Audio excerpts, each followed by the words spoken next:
When people hear the word UFO, they tend to tune out. However, the term does not necessarily mean little green men from Mars. It's a scientific term that means unidentified flying object. And there are hundreds, if not thousands, of UFO sightings and reports every year worldwide. In fact, just 2 days ago, flights in Bremen, Germany were grounded, canceled, or diverted due to a UFO showing up multiple times on the airport's radar screen. This comes on the heels of a July event that's now surfacing about a bizarre incident near London's Heathrow Airport, where a pilot was convinced he was going to collide mid-flight with a metallic object shaped like a rugby ball. Both incidents are still being investigated by authorities. Well, these reports are nothing new. Yet amidst the many UFO hoaxes, my next guest alleges that a fraction of the sightings are indeed extraterrestrial. His name is Dr. Stephen Greer, and he's the founder of the Disclosure Project, an organization that works with retired military and government officials in order to get Congress to investigate UFOs. But as a skeptic, I had a lot of questions. So I first asked him if he had one incident that he would pick to convince people like me that aliens have indeed made contact with Earth. That's a tough question because, you know, it's the weight of the evidence, and it's like J. Allen Hynek, who is the Air Force Blue Book guy. He said, look, he says, it's an embarrassment of riches. We have so much material. We have so much information. But if you take for one case that we have in the Disclosure Project, and that's a man who was the senior guy at the FAA, and they were tracking this object over Alaska, and it was at one point in the sky, and in one sweep of the radar, it would be 40, 50 miles away, moving completely non-linearly, not like an airplane. And we have the radar tape, we have the pilot report, we have all the evidence from the airline and the government. And this whistleblower who came forward, John Callahan, he said, I'm one of the senior officials in the government that not only have the evidence, but was part of a cover-up to keep the American people ignorant about it. And so talk about the Disclosure Project. It's the organization that you founded. Why and how did you formulate it? You know, it grew out of an interest I had since I was a child. My uncle was an aerospace engineer with Northrop Grumman. And I had a sighting when I was a young child and started an organization later called the Center for the Study of Extraterrestrial Intelligence to look into, are we alone, and what can we do as citizens to bring out this information and perhaps make contact. I mean, it was really kind of a visionary effort 24 years ago when we started it.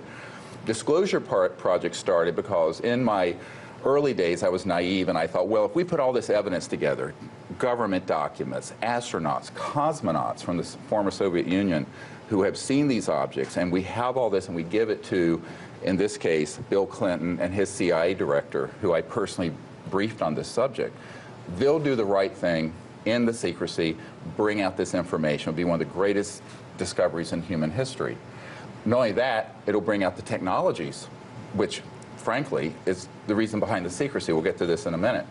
Well, what happened was that the political establishment didn't want to touch this. And so, so what I just found is that little by little, it was up to we, the people, to do it. So I started a grassroots movement to identify people who had the courage to come forward outside of their national security oaths, who had top secret clearances, and give evidence on this, and give materials, and give documents, and give photographs, or whatever they have. And it led to this big global effort called now the Disclosure Project. I wanted to bring it to Ancient Aliens really quickly because it's a entertaining documentary series on the History Channel. It surmises that ancient cultures have also documented UFOs. Oh, I mean, going back hundreds of years. If aliens have been around for thousands of years visiting Earth, why has their message been lost this whole time? Why haven't they delivered it? Well, I don't know that their message has been lost, but maybe it's been subsumed or incorporated into various ancient traditions. If you look at the Hopis, if you look at Mesoamerica, South America, there are a lot of traditions that may have actually come from encounters that happen with non-human or advanced life forms from other places. Now, this gets into a really tricky area, and it's where theologians have a problem with this, and that is, if you were to encounter something that's hundreds of thousands or millions of years more advanced than we are, every manifestation of their civilization would look miraculous, would look like a miracle or something that you would hear about in a religious text. So the question becomes how much of the stories that we have from ancient times, ancient cultures, that we take as mythology might have been witnessing things that couldn't be explained even today, never mind 2,000, 5,000, 10,000 years ago. I also can't help but bring up the Phoenix Lights, because to me, I think that's one of the most fascinating cases. Yes, I was there the day Were it happened. you? Yes. My goodness. Let's play a clip really quick for our audience who don't know about this incident in 1997. Right. If you had been here 10 years ago and standing out here and looking up there at the lights and the view, you would have been astounded. You would have been amazed. Governor Simonton is referring to what is now known as the Phoenix Lights, an object videotaped by many and seen by thousands over several nights in the Arizona sky in 1997. Major sighting here. It was described by witnesses as larger than a football field and silent. And I suspect that unless the Defense Department proves us otherwise, that it was probably some form of an alien spacecraft. So, Dr. Greer, you have the Arizona governor. You have thousands of people in Arizona who saw this. How is it possible that this is kind of an open and shut case? Right. When, you know, so many people saw this, and even he's saying, hey, I'm convinced. Well, in the Disclosure Project files, we have hundreds of cases like that, some of which are better that the public don't know about. So I tell people should go to our website. It's all up there. The videos, the testimony from all these government officials is all on our website. And so we haven't held anything back except some confidences I've had to keep when I've had meetings at the Pentagon and elsewhere. But what I tell people is that the reason it's hidden in plain sight is that the establishment doesn't want people to know, not so much that there's life out in the universe. There's 2/3 of the public believes that there's intelligent life somewhere out there. Over half believe we've been visited, all right? And this is consistent in polls. It's the technology. How do you put something like that up in the sky and move it, no sound, completely quiet? You're not dealing with fossil fuels. You're not dealing with conventional rockets.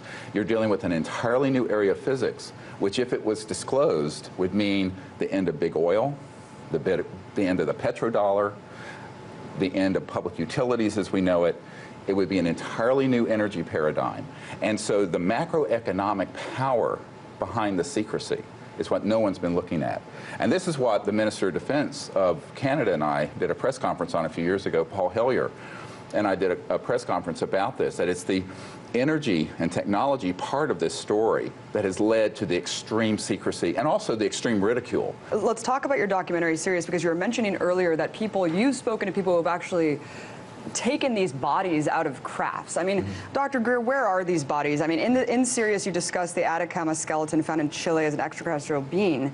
However, scientific analysis concluded that it's human DNA. Well, no, it was a actually, human. we never said it was ET. We said we don't know what it is.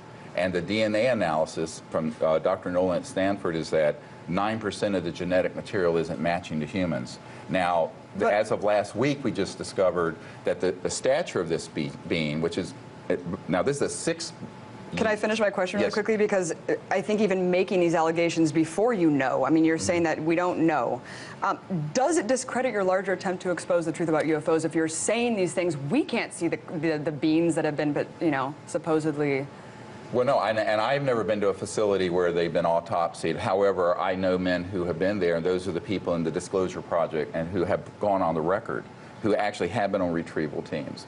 So, and those are firsthand things. Now, remember, you know, if the New York Times had 3 people to confirm a very controversial political story, they'd run with it. We have over 110 on digital videotape with top secret clearances, name, rank, and serial number. These are not anonymous. So I tell people, please don't take my word for it.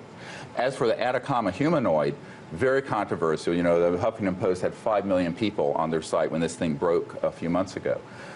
We still don't know what it is. Now, the people who say it's human, they're jumping the gun. The people who say it's ET, they're jumping the gun. How can equating UFOs with aliens be credible at this point when we live in a world drone technology has existed? I mean, now it's so prevalent, and it probably has existed for decades prior, Dr. Green. How can we ever tell what's a drone, what's a UFO?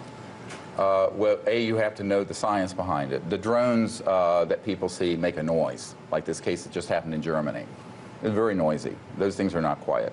Now, this does open up another whole discussion of what do we have in our classified projects that might look like a UFO, and do those exist? The answer is yes. We have been designing and building what are called EMG, electromagnetic-gravitic, anti-gravity, pop culture term, not proper, but things that defy gravity, that float and are silent, since the 50s, since the 1950s. Now, it's highly classified material. You know, the main writer, one of the big writers for Jane's Defense Weekly, Nick Cook, wrote a book called The Hunt for Zero Point, talking about pulling energy from the zero-point energy field and how that's been applied into anti-gravity systems that are very classified at Boeing, Northrop Grumman, Lockheed Martin. So I think that we have to have enough information, if you're investigating this, to know that some of them are just misidentifications. Some actually are extraterrestrial vehicles because there have been creatures and beings seen associated with them. Like the French government case where one of these objects landed and there were 4 creatures outside the UFO in a lavender field. And this is in the official Japan, or the equivalent of their NASA report.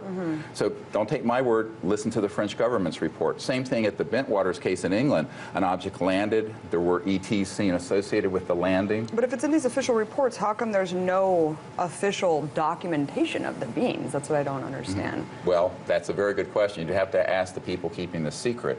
I mean, I wasn't there when those things happened. We've just interviewed and found the people, the men who were there, and some women who were involved hands-on with these encounters. So the ET issue, I think, is very clearly established through the body of evidence we have. But there's something, I think, even more spectacular. And this turns this whole question you asked on its head. If some of these objects that are moving at 100,000 miles per hour and making right-hand turns without decelerating hours, what are we doing using jet engines and rockets?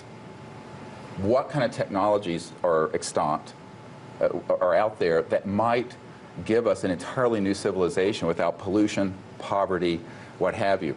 This is, I think, where this is the biggest part of the story. It isn't the ET end of it. It's the high-tech energy and propulsion part of the story, which is at the heart of the secrecy. That was Dr. Stephen Greer, UFOologist and founder of the Disclosure Project.